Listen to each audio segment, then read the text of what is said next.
Hello, in front of me I've got HUAWEI P80 Pro. In this video I'll show you how to use AI Smart Control button.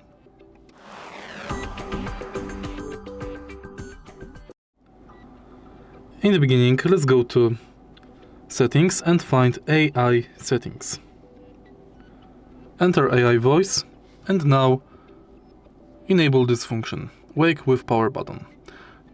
Thanks to this, when you hold the power button for 1 second, you will wake up AI Voice. Hi, I'm Celia, your smart assistant. What's the weather like tomorrow? I expect mostly cloudy weather with showers in Zwierzyniec, with a high of 9 degrees Celsius and a low of 4.